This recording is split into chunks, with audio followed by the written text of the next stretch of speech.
পর 18ই সেপ্টেম্বর মানে গতকাল সন্ধ্যায় আল জাজিরা একটি রিপোর্ট দিয়েছিল আওয়ামী সরকারের আমলে সাবেক ভূমিমন্ত্রী সাইফুদ্দিন যে নাম সেই নামে ওনার উপরে 3 বছর ইনভেস্টিগেশন তারা করেছিল এবং এই রিপোর্টটি করেছে। সেখানে বলা হয়েছে শুধুমাত্র যুক্তরাজ্যে তার বাড়ি আছে 360টির উপরে, সবচেয়ে দামি দামি অ্যাপার্টমেন্ট আরও অনেকগুলো রাষ্ট্রে তার বাড়ি আছে। এই রিপোর্টটি আপনারা দেখবেন।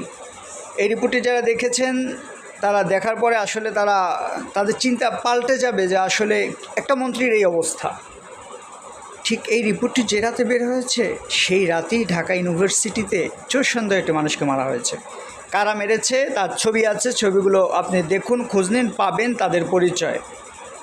ঢাকা ইউনিভার্সিটির ছেলেদের নেতৃত্বে সারা বাংলাদেশে একটি চেঞ্জ আসছে। এই চেঞ্জের কারণে আওয়ামী দোসর এবং তাদের যা দাদা, সেই দেশটি কিন্তু ডাবির উপরে খেপা।